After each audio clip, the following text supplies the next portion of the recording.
성경 말씀은 마태복음 20장 29절부터 34절까지입니다. 마태복음 20장 29절부터 34절까지입니다. 저희가 여리고에서 떠나갈 때에 큰 무리가 예수를 좇더라. 소경 둘이 길가에 앉았다가 예수께서 지나가신다 함을 듣고 소리질러 가로되 주여 우리를 불쌍히 여기소서. 다윗의 자손이여 하니 무리가 꾸짖어 잠잠하라 하되 더욱 소리질러 가로되 주여 우리를 불쌍히 여기소서. 다윗의 자손이여 하는지라. 예수께서 머물러 서서 저희를 불러 가라사대 너희에게 무엇을 하여 주기를 원하느냐. 가로되 주여 우리 눈뜨기를 원하나이다. 예수께서 민망히 여기사 저희 눈을 만지시니 곧 보게 되어 저희가 예수를 좇으니라. 아멘. 예수님께서는 이 땅에 오실 때부터 이 세상 죄를 지고 가는 하나님의 어린 양으로 오셨습니다. 예수님께서 이 땅에 오셔서 가르쳐 보기도 하시고 이러저런 다른 방법을 쓰시다가 안 돼서 죽음을 택하신 것이 아니고 처음부터 죽으러 오셨습니다. 그 방법 외에는 우리를 죄에서 구원하는 다른 방도가 없기 때문입니다. 그래서 예수님께서 이 땅에 33년을 사시는 동안 마지막 3년 공생애에서 가르치신 모든 내용이나 행하신 모든 기적은 다 십자가로 귀결됩니다. 십자가는 우리를 죄에서 구원하시는 하나님의 능력이요, 또 우리를 사랑하사 우리를 하나님과 화목해 하는 하나님의 사랑이요, 능력이요, 하나님께서 베푸시는 은혜입니다. 그래서 이 땅에 사시는 동안 예수님께서 여러 가지 고단한 일을 만나신 것이 사실입니다만, 이 마지막 예루살렘으로 이제 십자가를 지러 들어가시는 이 일이야말로 이제 메시아로 오신 사역의 그 완성이요, 그 뜻하시고 걸어오신 모든 일에 이제 절정을 향하여 가시는 것입니다. 예수님께서 마지막 밤에 겟세마네 동산에서 기도할 때 그 흐르는 땀이 피와 같았다 하는 것 같이 이 일은 쉽지 않은 일이며 온 정성을 기울여야 하고 각오해야 되고, 그리고 예수님께서도 버겁게 여기시는 일입니다. 그런 중차대한 일, 다른 모든 것에 신경을 빼앗길 수 없는 중요한 일을 이제 바로 눈앞에 두고 행진하는 이 길에 소경 둘을 만나는 것입니다. 우리가 이런 중요한 일과 나라를 구하는 일이라든가 인류를 구하는 일을 만났다고 하면 이런 일들은 사실은 사소하게 취급되고 지나쳐 버려도 무관한 일일지 모릅니다. 또 당연히 예수님의 메시아됨을 오해한 많은 무리들, 예수님의 메시아 되심이 정치적 군사적 차원의 일일 거라고 기대했던 많은 열광하는 지지자들은 예수님의 예루살렘 입성을 이제 정치적 싸움과 도전과 또 기대를 걸고 이제 유월절을 맞이하여 예루살렘으로 올라가는 이 많은 무리가 예수 그리스도를 메시아로 연호하며 환호하며 따르고 있습니다. 그래서 이 소경 둘이 예수님을 찾자 무리들은 그를 잠잠하라 물리칩니다. 그러나 예수님께서는 행진을 멈추시고 저를 만나시고 저들의 소원대로 눈을 뜨게 하십니다. 이 사건은 우리 앞에서부터 계속 확인하는 바와 같이 예수님의 메시아직의 본질이 무엇인가를 분명하게 드러내는 것입니다. 이 20장에서 우리는 예수님의 12 제자 중에 둘인 야고보와 요한이 그 어머니와 함께 와서 예수님의 나라에서 보좌 좌우편에 앉게 해줄 것을 요구하는 장면과 그 일에 대한 예수님의 답변을 들었습니다. 25절 이하의 말씀이 그것입니다.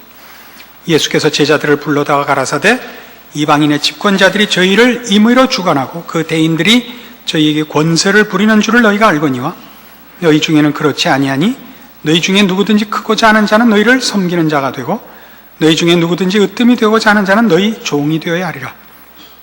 인자가 온 것은 섬김을 받으려 함이 아니라 도리어 섬기려 하고 자기 목숨을 많은 사람의 대속물로 주려 함이니라.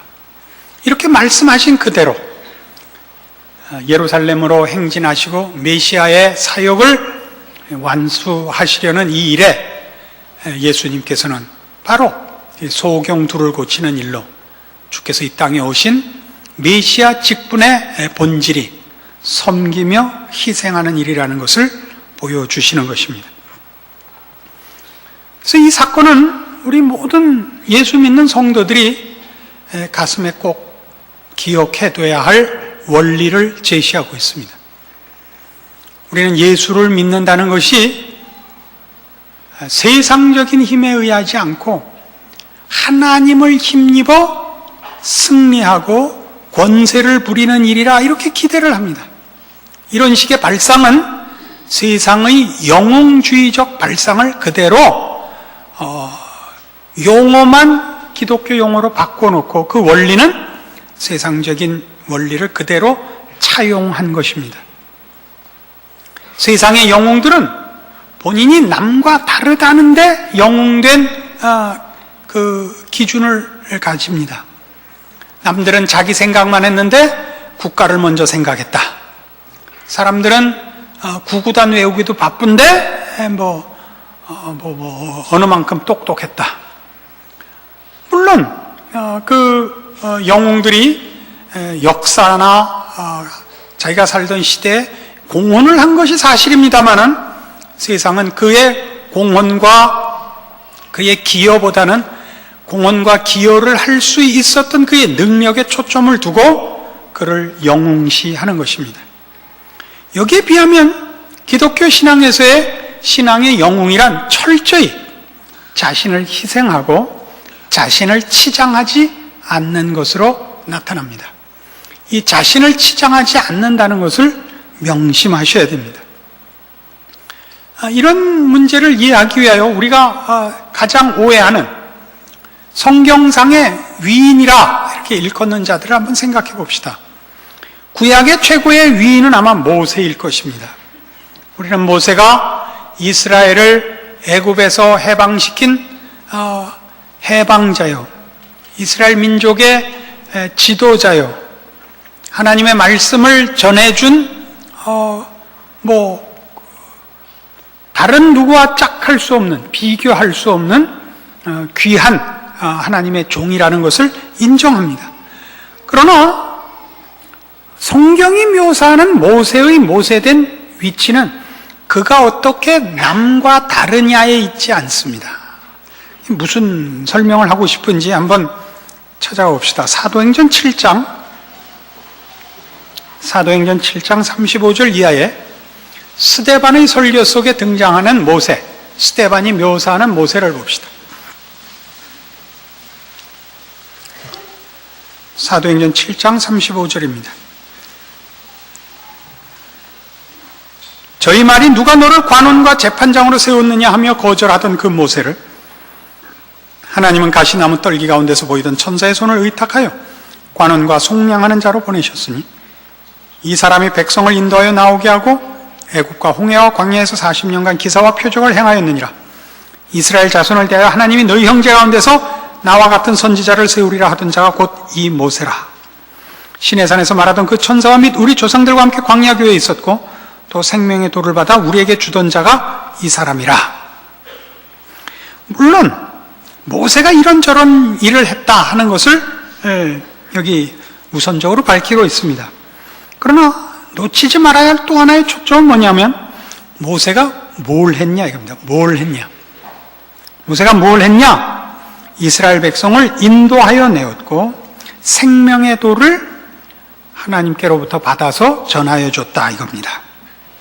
제가 분명히 하고 싶은 내용을 좀 더 예를 들어서 설명하죠. 큰 배를 생각해 보십시오. 타이타닉호를 봅시다. 그럼 타이타닉호라는 배와 선원과 승객이 있습니다. 여기서 어디가 제일 중요한 겁니까? 승객과 선원과 배. 그럼 여러분은 누가 제일 중요하다고 생각합니까? 우리는 이 과학 문명의 그 정서 속에서 살고 있어서 이 능력, 기능 이런 쪽으로 가치를 판단하는데 습관이 되어 있습니다. 그래서 선원이 제일 중요하다 이렇게 생각하시기가 쉽습니다. 그러나 제일 중요한 것은 승객입니다. 조금 더 바꿔서 이렇게 해봅시다. 선체와 선원과 기관은 어디가 제일 중요합니까? 선체를 중요하다 할 사람은 별로 없을 겁니다. 기관이나 선원을 먼저 생각할 겁니다. 기계가 있어야 된다. 기계를 조작하는 자가 있어야 될 거 아니냐. 이렇게 또 따질 수 있습니다. 중요한 것은 선체입니다. 기능의 면에서 많이 아니고 그 목적 때문에 그렇습니다. 배는 사람이나 화물을 실어 나르자는 겁니다. 그러니까 사람이나 화물을 실을 수가 없으면 선원이 우수하다든가 기계가 좋다는 것은 아무짝에도 쓸모가 없습니다.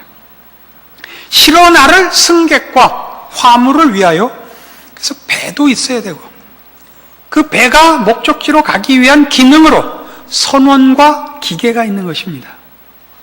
그러니까 모세를 등장시킨 이유가 뭐냐? 모세는 너희와 다르다를 설명하는 데 초점이 있는 것이 아니고 모세가 있음으로써 하나님이 이스라엘에게 무엇을 할 수 있었느냐에 초점이 있다고요. 모세를 봐라가 아니라 하나님이 이스라엘에게 무엇을 했는가 봐라 이겁니다. 이해하시겠습니까? 물어본 게 잘못이지. 출애굽기 32장으로 가봅시다. 내가 그렇게 다시는 물어보지 아니하리라 이렇게 작정을 하고도 무의식적으로 물어보게 돼서 죄송합니다. 출애굽기 32장 때는 모세가 이스라엘 백성을 인도하여 내어 시내산에 이르러 하나님 앞에 율법을 받는 그 장면입니다. 32장 7절 여호와께서 모세에게 이르시되 너는 내려가라. 네가 애굽 땅에서 인도하여 낸 네 백성이 부패하였도다. 그들이 내가 그들에게 명한 길을 속히 떠나 자기를 위하여 송아지를 부어 만들고 그것을 숭배하며 그것에게 희생을 드리며 말하기를 이스라엘아 이는 너희를 애굽 땅에서 인도하여 낸 너희 신이라 하였도다. 여호와께서 또 모세에게 이르시되 내가 이 백성을 보니 목이 곧은 백성이로다. 그런즉 나대로 하게 하라. 내가 그들에게 진노하여 그들을 진멸하고 너로 큰 나라가 되게 하리라. 모세가 그 하나님 여호와께 구하여 가로되 여호와여 어찌하여 그 큰 권능과 강한 손으로 애굽 땅에서 인도하여 내신 주의 백성에게 진노하시나이까? 어째 애굽 사람으로 이르기를 여호와가 화를 내려 그 백성을 산에서 죽이고 지면에서 진멸하려고 인도하여 내었다 하게 하려 하시나이까? 주의 맹렬한 노를 그치시고 뜻을 돌이키사 주의 백성에게 이 화를 내리지 마옵소서. 주의 종 아브라함과 이삭과 이스라엘을 기억하소서. 주께서 주를 가리켜 그들에게 맹세하여 이르시기를 내가 너희 자손을 하늘의 별처럼 많게 하고 나의 허락한 이 온 땅을 너희의 자손에게 주어 영영한 기업이 되게 하리라 하셨나이다.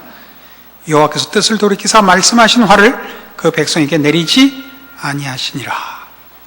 모세의 위치가 뭔지 아시겠습니까? 모세로 인하여 하나님이 이스라엘을 외면하지 않게 하며 이스라엘로 하여금 하나님의 은혜에서 떨어져 나가지 못하게 하는데 모세의 가치가 있습니다. 그럼 우리는 세상적인 영관에 익숙해서 모세는 남달랐기 때문에 이 일을 했다 이렇게 생각할 수 있습니다. 성경이 추적하는 건 그게 아닙니다. 이 문제를 좀 더 분명히 이해하기 위해서 고린도전서 3장으로 갑시다.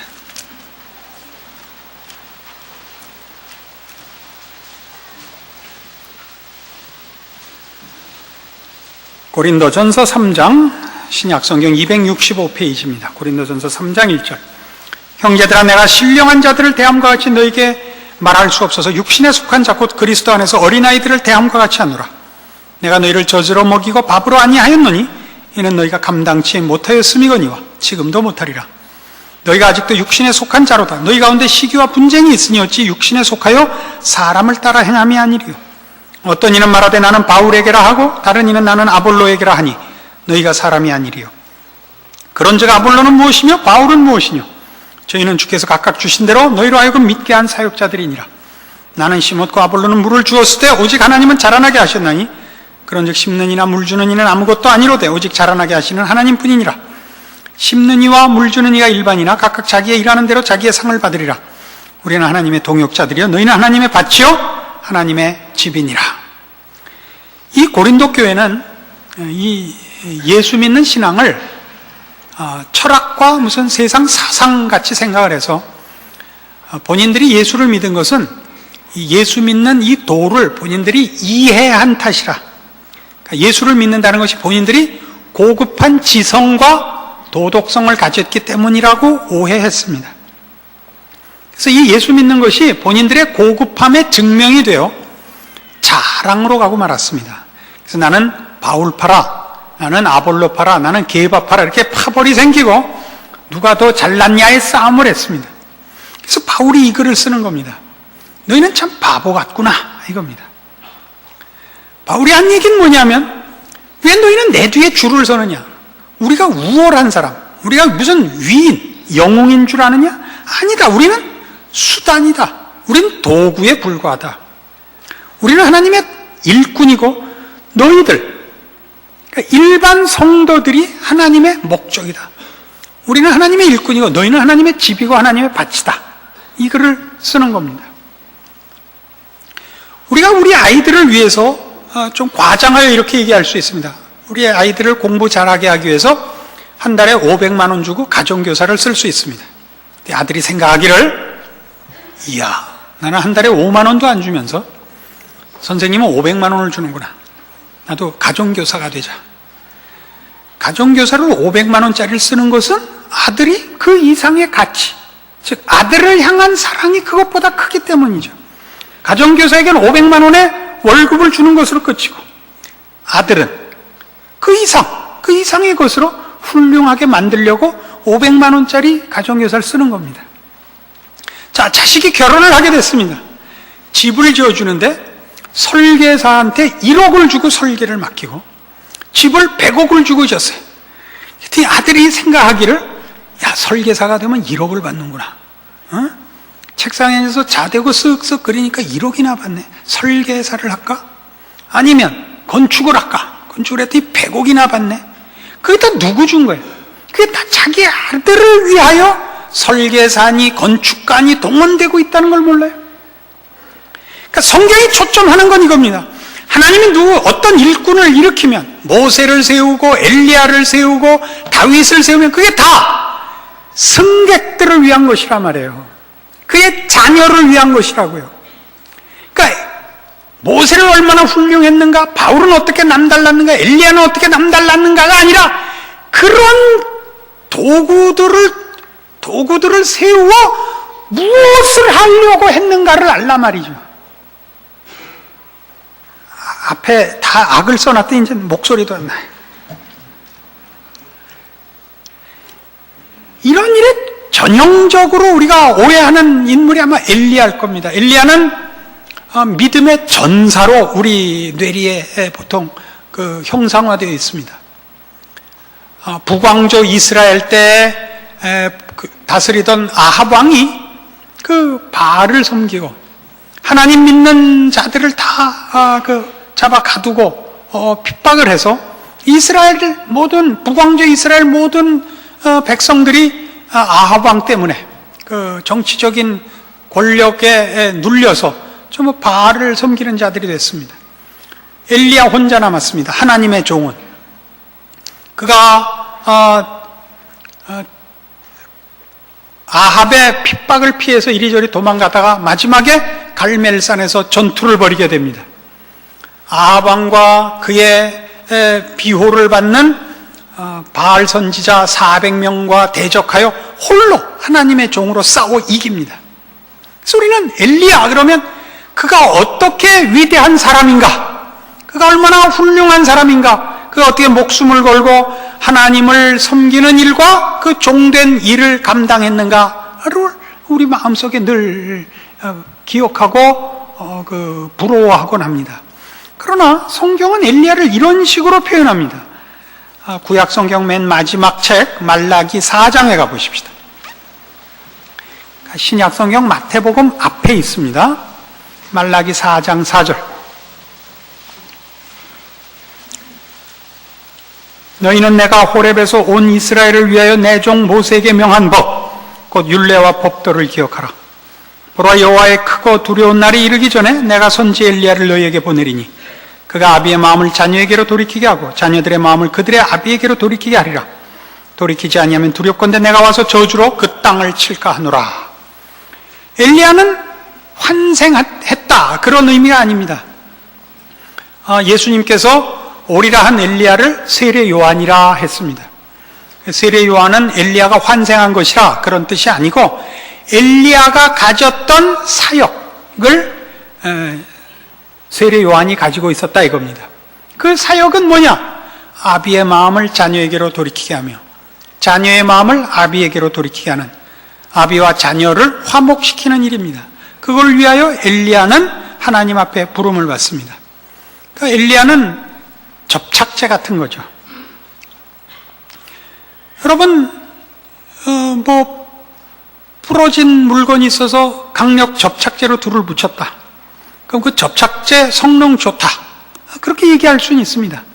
그러나 접착제를 쓴 것은 그렇게 붙여서 쓸 진정한 어떤 물건 때문에 그런 것이지, 그래서 모든 걸 팔아서 접착제만 사다 놓는 사람은 없을 거 아닙니까? 엘리야의 위치는 뭐예요? 하나님과 그의 사랑하는 이 하나님의 자녀들을 화목해 하는 것입니다. 엘리야의 위대함은 엘리야가 그 사역을 감당한 데 있습니다. 엘리야의 위대함을 논하려면 엘리야가 그 역할을 감당함으로써 어떤 하나님의 뜻을 이루었으며 하나님이 목적하시는 그의 사랑하는 백성들에게 어떤 혜택을 입혔는가로 결실되고 증거되어야 하는 것입니다. 엘리야가 어떻게 남다른가를 얘기하는 것은 성경에서는 추구하는 바가 아닙니다. 알아들으시겠습니까? 사도 바울의 예를 들어봅시다. 디모데전서 1장, 신약성경 337페이지. 중요한 것들은 다 이게 외우기 좋게 돼 있어요. 337 박수. 그러면 이거 여기다 박수를 치라. 디모데전서 1장 12절. 112. 얼마나 좋아요, 외우기도. 나를 능하게 하신 그리스도 예수 우리 주께 내가 감사함은 나를 충성되이 여겨 내게 직분을 맡기심이니 내가 전에는 회방자요 핍박자요 포행자였으나 도리어 긍휼을 입은 것은 내가 믿지 아니할 때 알지 못하고 행하였음이라. 우리 주의 은혜가 그리스도 예수 안에 있는 믿음과 사랑과 함께 넘치도록 풍성하였도다. 믿보다 모든 사람이 받을 만한 이 말이요, 그리스도 예수께서 죄인을 구원하시려고 세상에 임하셨다 하였도다. 죄인 중에 내가 괴순이라. 그러나 내가 긍휼을 입은 까닭은 예수 그리스도께서 내게 먼저 1절 오래 참으심을 보이사 후에 주를 믿어 영생 얻는 자들에게 본이 되게 하려 하심이니라.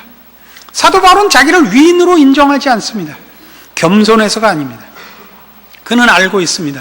자기의 사역의 가장 중요한 내용이 뭔지랍니다.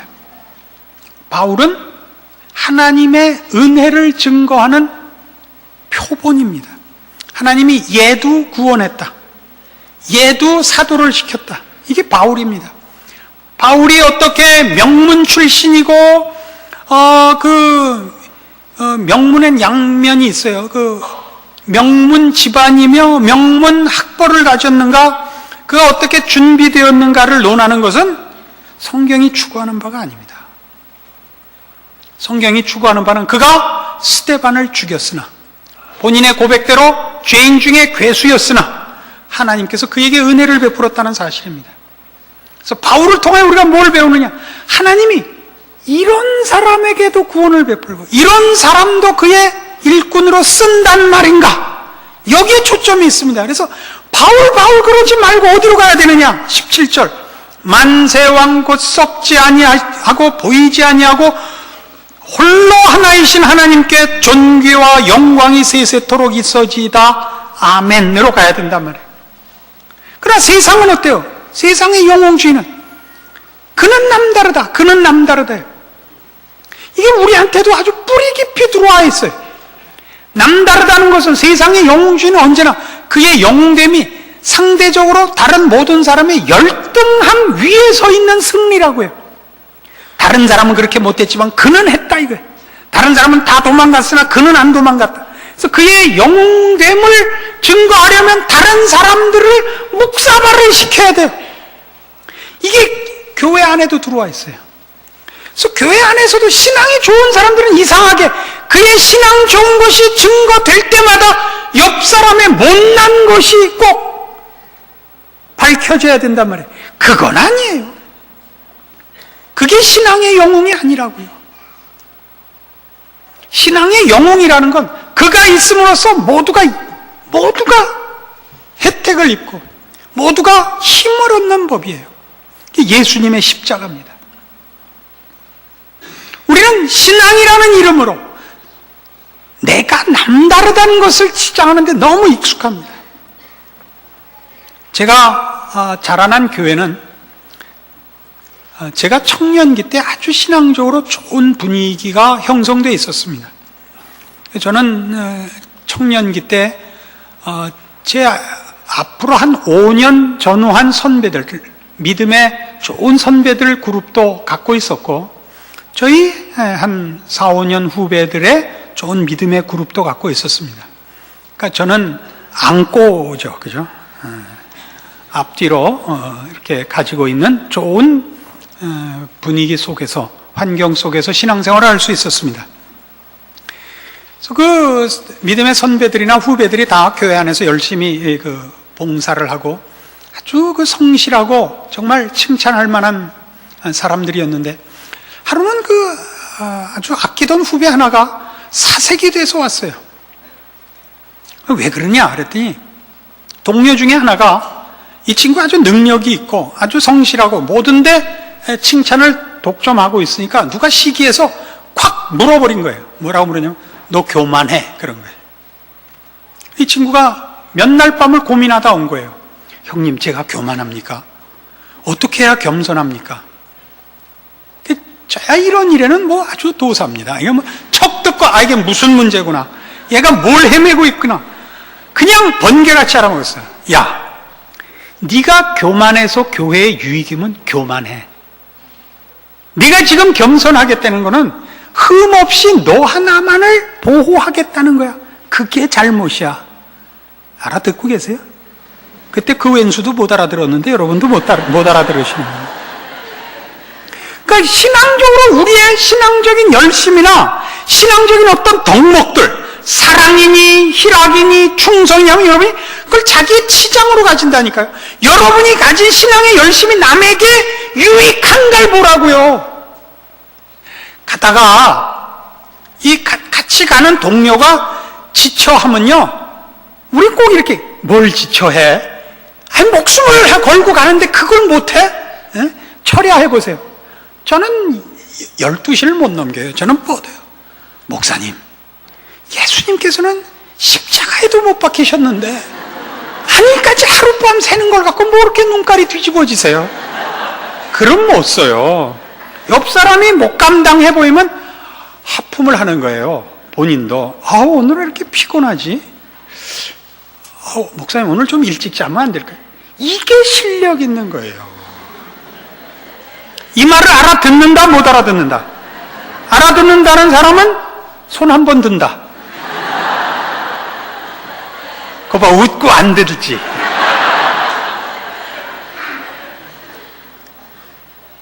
우리는 왜 이걸 못하느냐 하면 한 영혼이 중생하여 자라나는 과정이 있다는 생각을 못해요. 그가 국민학생인지 중학생인지 고등학생인지를 분별을 안 해요. 늘 완전주의고 늘 이상주의고 늘 결론에 가 있어요. 국민학생이면 국민학생이라고 욕하고 중학생이면 중학생이라고 욕하고 대학생이면 대학생이라고 욕해요. 근데 아니 그것도 못해.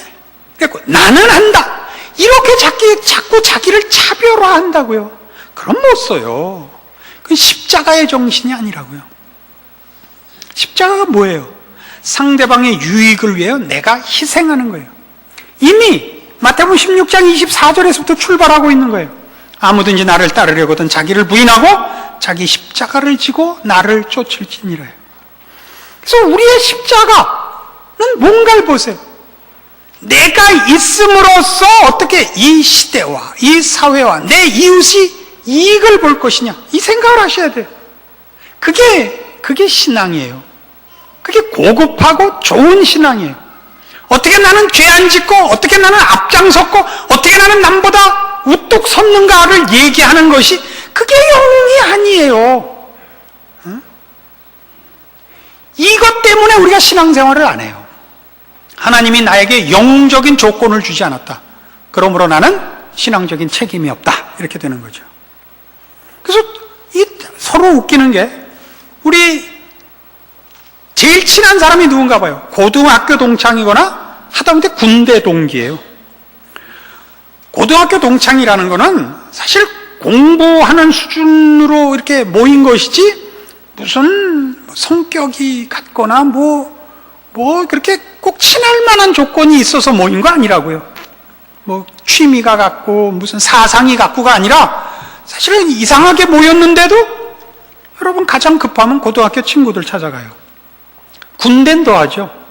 군대는 정말 학력과 문벌과 정서와 모든 것이 다른 사람들을 이렇게 묶어놨는데도 그거 훈련소에서 몇 달 같이 있는 것 갖고도 평생 친구를 만들어요. 근데 교회는 안 되죠? 왜 안 돼요? 이게 더 치열하고 더 외식적으로, 더 외식적으로 경쟁을 한다니까요.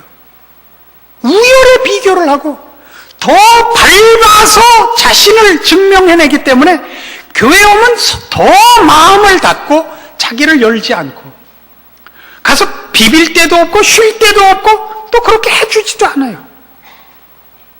그래요, 안 그래요? 그래서 급하면 누구 만난다고요? 포장마차에 누구를 초대해? 존 웨인을 초대해? 고등학교 동창회. 그냥 두꺼비표 사이다 까면서 가장 심각한 고민거리를 나눈다고요. 왜? 같은 고백과 같은 믿음과 같은 소망을 가지고 모인 교회에서는 그게 안 이루어지죠. 우리는 이 신앙의 세속적 영웅주의 때문이에요. 참다운 십자가가 없어요. 십자가는 모가지에 건 목걸이 하나 달려있고 가끔 차에 하나 붙어있어요. 응?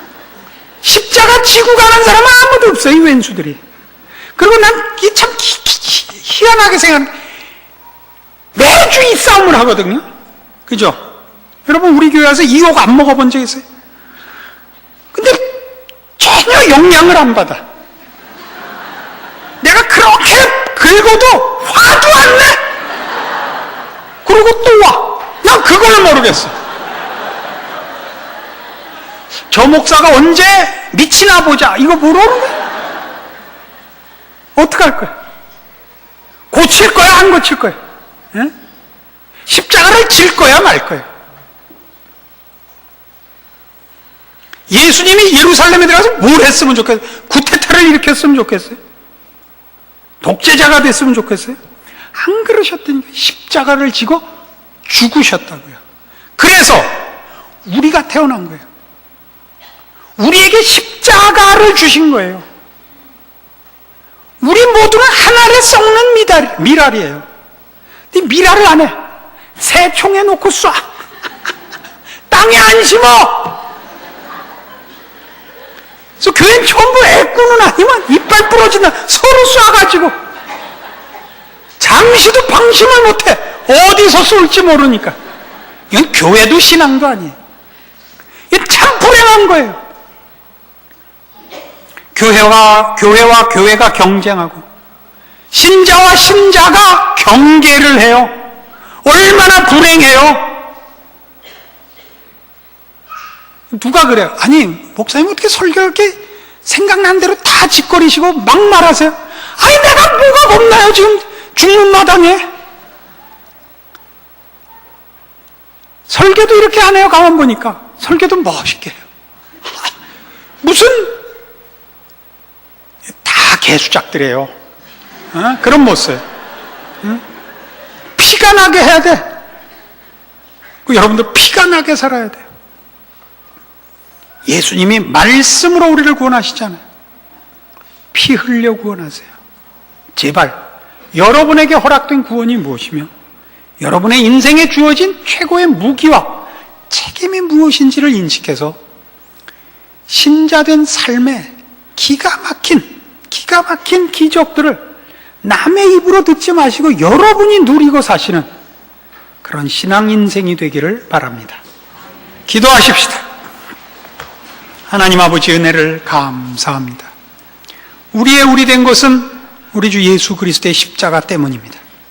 그 십자가의 정신으로 우리로 다시 확인하며 서며 살게 하사 우리의 존재와 인생은 마땅히 하늘에 썩는 미랄이 되며 그래서 결실되는 생명과 영혼과 하나님을 아는 지식과 모두에게 끼치는 바 하나님이 베푸신 은혜와 복으로 충만한 인생이 되게 하여 주시옵소서.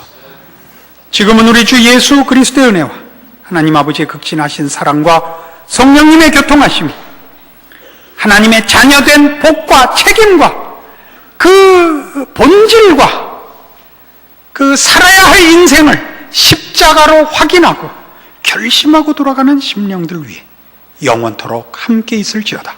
아멘.